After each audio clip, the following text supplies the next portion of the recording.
In the autumn of 2016, in a small-town rural suburb of Indianapolis, Indiana, marketing professional and mother of two, Patricia Dresser, lived alone. Patty, as she was known to her many friends, had an active and social lifestyle. Big-hearted, fun-loving, and generous, Patty volunteered in her community, she supported her friends, and she helped out those in need. Unfortunately for Patty, it would be this kind-hearted, generous nature that would place her in the path of one very needy young man that was not interested in Patty's small offers of help. What he wanted was to take everything. Greenfield is a small but expanding farming community. A suburb of Indianapolis, the town has managed to maintain its rural roots. There's not a lot of crime in Greenfield to speak of, at least not of the violent kind. Patricia "Patty" Dresser had made Greenfield her home. After raising two sons at the age of 52, Patty now lived alone.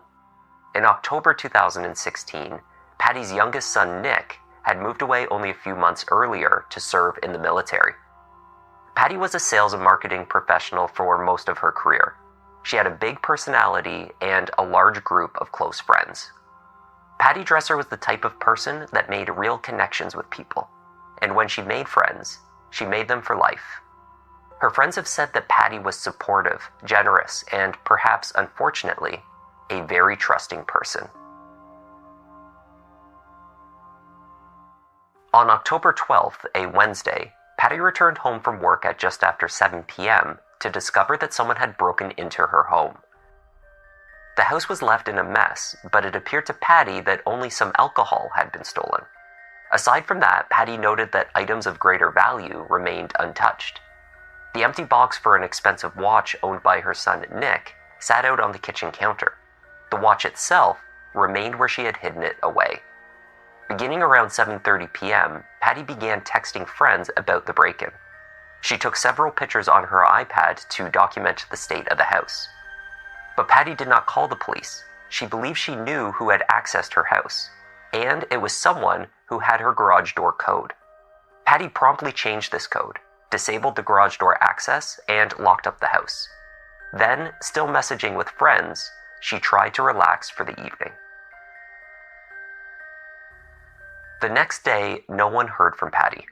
After she missed a day at work, followed by a standing weekly dinner date, her friends grew concerned and drove out to her house to check on her welfare.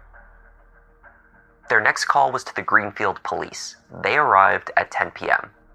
In the living room, lying on the couch, lifeless, officers found Patty. She was wearing a red dressing gown. On the floor in front of the couch, the red sash that linked around the waist of the robe was found in a pile, near to Patty's dangling left hand. One of Patty's slippers was found on the floor near the couch, while the other one was in the kitchen. They saw the grate to the fridge door had become disconnected and abandoned on the kitchen floor, and there were 3 purses sitting out, one of which had been dropped, its contents spilling out. There appeared to have been a struggle that likely began in the kitchen and then moved into the living room where Patty remained. On the couch with Patty were several pillows, 2 of which were oddly positioned on top of her legs, and described by law enforcement as similar to how one would display a pillow on a couch for decorative use. A black shirt dress was also recovered from the scene. Its significance was not immediately apparent. The dress was found on a side table next to the couch. The subsequent autopsy indicated that Patty had been killed by strangulation. The robe sash left by her side was the likely weapon based upon the width of the markings assessed by the pathologist. Patty also had injuries to her lip and chin and fingerprint-like bruises on her armpit, which occurred near the time of her death. Investigators began to catalog not only what was left sitting out at the scene, but also what was missing. Although the house had been broken into the previous day, that incident had occurred prior to Patty returning home from work. Her car keys and the car, a blue Ford Taurus, should have been located in the garage, but the vehicle was gone. Similarly, the iPad on which Patty documented the break-in through a series of photos was now missing, along with her iPhone, wallet, and Wi-Fi hotspot. There were no obvious signs of forced entry. The garage door access that Patty had determined was the first thief's entry point had been locked up. Friends of Patty's with whom she had been texting on the night of her murder all directed law enforcement to a single individual, a friend of Patty's younger son, Nick, a young man named Spencer Spielman. 20-year-old Spencer was essentially homeless. He had been couch surfing for a period and relying on the generosity of friends, and Patty. Those close to the 52-year-old mother believed that she was being taken advantage of. Offering Spencer payment for doing gardening work and various tasks around the house, work that was paid up front to young Spencer, who then did not complete the agreed tasks. According to some, he acted entitled to Patty's many acts of kindness, regularly receiving funds for little to no work, and staying in her home when he had nowhere else to go. Phone records showed that Patty tried to call Spencer the night she was killed, first at 9:02 p.m., and then she sent him text messages at 9:49 p.m. and 12:33 a.m. Patty clearly believed it was Spencer, with whom she had shared her garage door code, that had entered her house while she was at work and stolen alcohol. She had previously caught him attempting to steal her son Nick's watch, and she later hid the valuable Tag Heuer to keep it safe from him. Now she came home to find her home in disarray and the box for the very same watch sitting out on her counter. In her first text to Spencer, Patty wrote, "Don't test me. I know you were at my house today. Don't ever break into my house again. I will have you arrested and thrown into jail. This is a courtesy." She wrote in the 12:33 a.m. text, "Oh, I have you on video.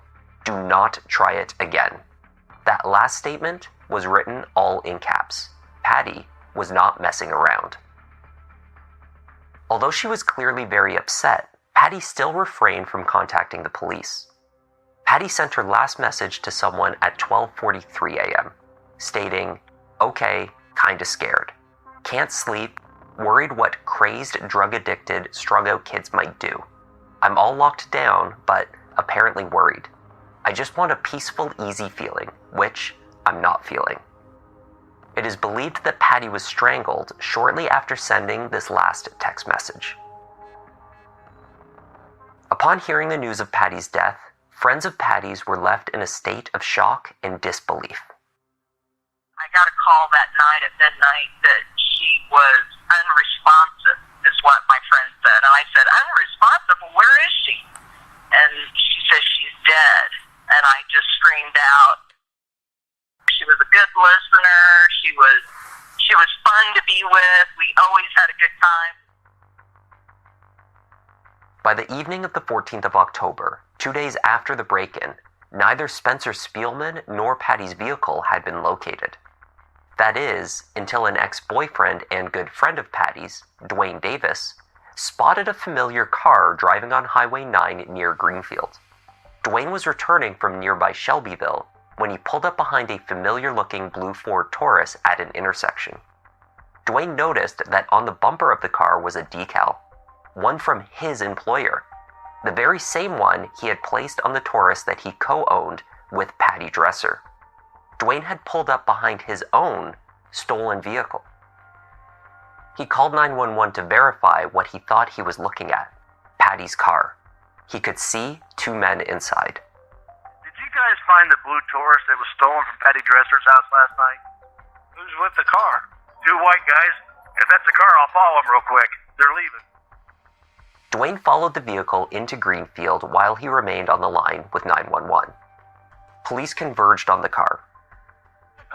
"Put the keys on top of the car!" From the driver's side exited Spencer Spielman. In the passenger seat was a friend of his, Brandon Humphreys. "Get down now! Face away from me! Put your hands on top of your head! Drop everything in your hands now!" Spencer and Brandon were brought in for questioning just after 9 p.m. on the 14th of October. The two had driven Patty's car to Kentucky, where they intended to sell some rims that Brandon had acquired. Along the way, they had made use of Patty's gas card. Spencer had a cell phone, but he did not have any phone service, so he relied on Wi-Fi to connect to messaging apps to communicate. Using the Wi-Fi hotspot taken from Patty's home, Spencer had managed to connect on the way back from Kentucky and learned that the police were looking for him. Speaking with Brendan Humphreys first, investigators learned that the pair had visited a series of pawn shops throughout the day. Brendan offered, "I'm gonna just tell you this now, just in case it pops up in the future. I did buy a TV off him. He said it came from his mom's house." The two had pawned Patty's television in Indianapolis for $150.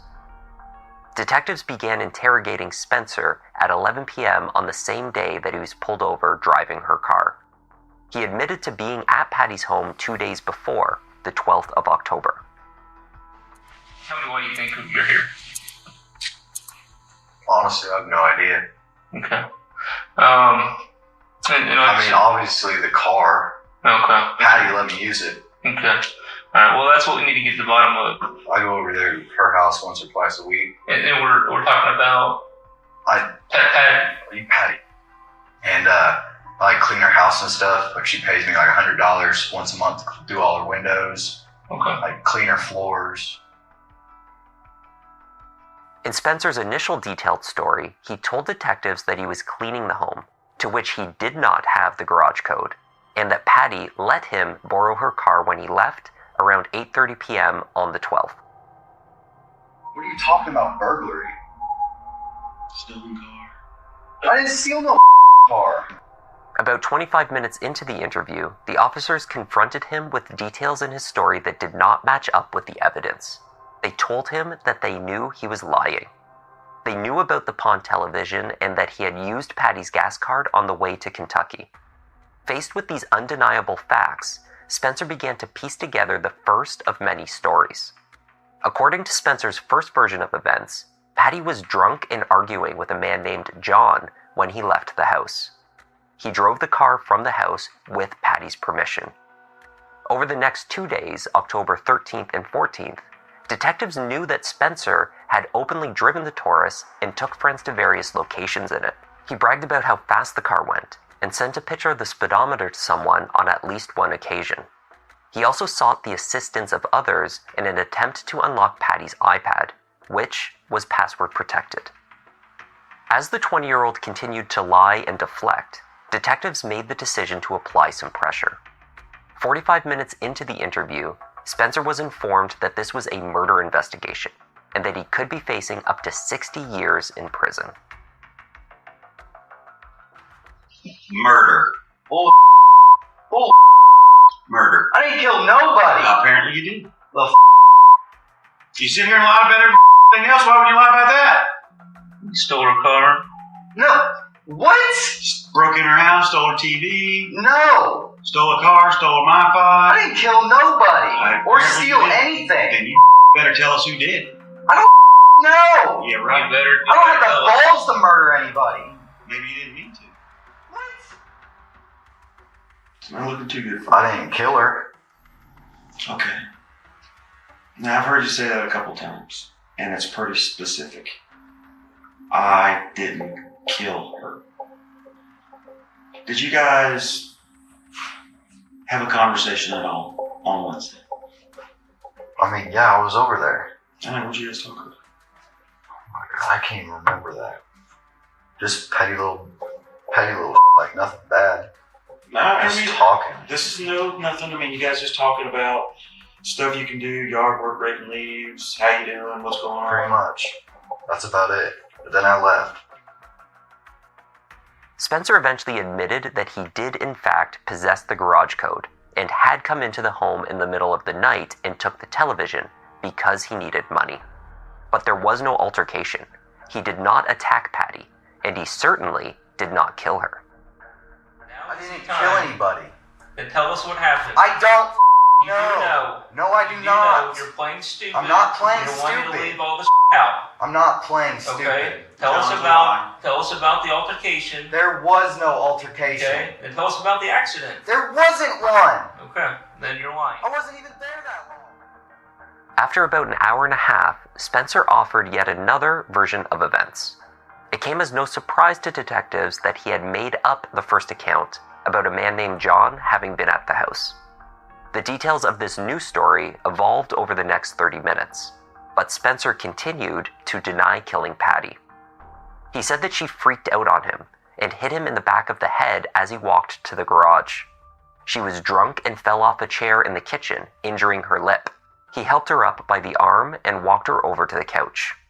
Spencer continued to offer curiously accurate details that aligned exactly with Patty's injuries and other evidence at the scene.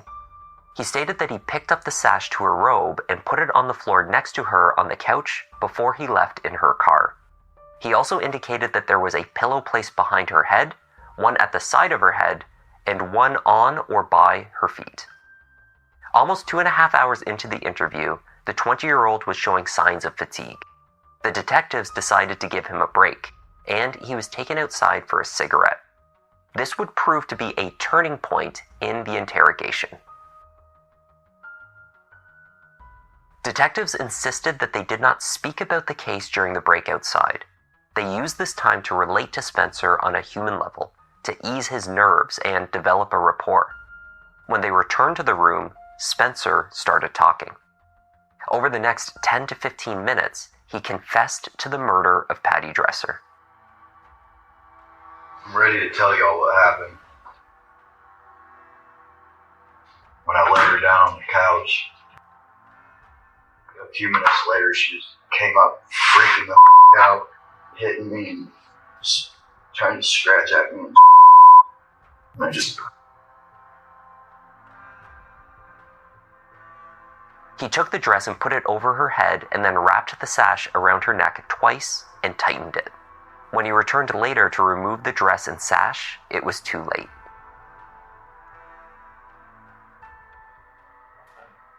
I still don't think this is because you are a hateful person. I think this is something that's out of control. Do you have any marks on you where she scratched you or hit you? I don't bruise. I mean, like when she was coming up, we're talking like bald fist coming at you. I don't remember. It was just... But she came at you. going nuts. And you had the thing right there. You spun around and just tightened it. You left, you came back, and by the time you took it off, she was dead. Mm-hmm. How'd you know it was too late? I don't know. I mean, she obviously not breathing. She was gray. Gray. From the time that you left, you came back, how much time was it? The morning, Still a while. gave the dog water and food, and left again.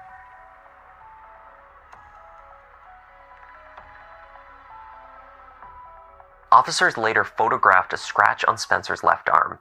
Later DNA testing revealed the presence of Spencer's DNA in finger swabs taken of Patty's right hand. As far as anyone could tell, Spencer Spielman murdered Patty Dresser for a $150 television and a 2011 Ford Taurus. So after you left, and you pretty much knew, I mean, what did you do then? You just kind of... I didn't know what to do.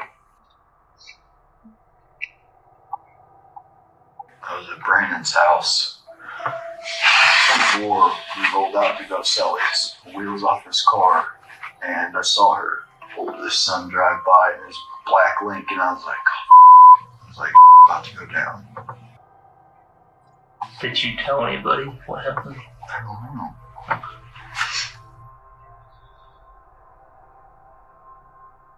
On October 17, 2016, the state charged Spencer Spielman with murder and felony robbery. Shortly after, his defense team filed a motion to suppress his confession, arguing that it was obtained through coercion, manipulation, fabrication of evidence, and false promises of a lesser sentence. Trying to clarify, like he said, it could be a difference of 10 years, it could be a difference of 60 years, life in prison. The 7-day jury trial was held between July 17th and 26, 2017. Along with other evidence, the state presented the video of the interrogation, which was admitted into evidence, though hotly disputed on its merits. The defense called an expert witness on false confessions, Alan Hirsch, who testified that it is common for false confessions to come after hours-long interrogations with police that have become confrontational. I didn't tell us the truth. Save your life. He said often in these instances, detectives mention details about the evidence during the lengthy conversation. An innocent suspect might repeat those facts back to the officer in hopes of ending the interview. Studies show that 5% of innocent suspects give false confessions to the police because they believe they will be better off. Be scared. I can understand that. I think you did the right thing, okay, by telling us everything. So it clears up a lot of stuff, and I think that's going to make a difference. Obviously we can't take back what happened. Any questions for us?